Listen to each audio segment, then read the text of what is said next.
C'est un soir de demi-finale de Coupe du Monde entre la France et la Belgique que Cristiano Ronaldo a provoqué un séisme sur le marché des transferts. Après près de 10 ans passés au Real avec à la clé 16 titres, l'attaquant portugais a rejoint la Juventus à l'été 2018.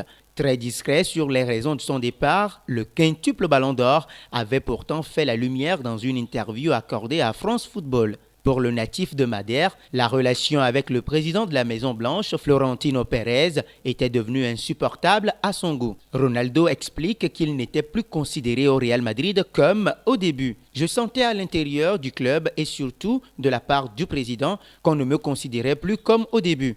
Les 4 ou 5 premières années, j'avais la sensation d'être Cristiano Ronaldo. Moins après, le président me regardait avec des yeux qui ne voulaient plus dire la même chose, comme si je n'étais plus indispensable. Il me regardait comme une relation d'affaires. Alors j'ai décidé de poursuivre ma vie ailleurs, confiait le Portugais à l'occasion d'une interview avec France Football. Désormais, la page est tournée. La star portugaise fait le bonheur des Juventini. Entre-temps, le Real Madrid a aussi retrouvé son féticheur, Zinedine Zidane, qui avait mis les voiles le même été. Ronaldo a juré fidélité à la Juventus malgré les rumeurs évoquant son désir de retourner au Real Madrid. En Italie, CR7 a remporté 2 Scudetto en 2 saisons et a inscrit une série impressionnante de buts entrant dans l'histoire de la vieille dame, mais aussi de la Série A. À 35 ans, il reste au sommet et espère encore battre de nombreux records en club, comme en sélection portugaise. C'est une machine qui manque toujours au Real Madrid depuis son départ.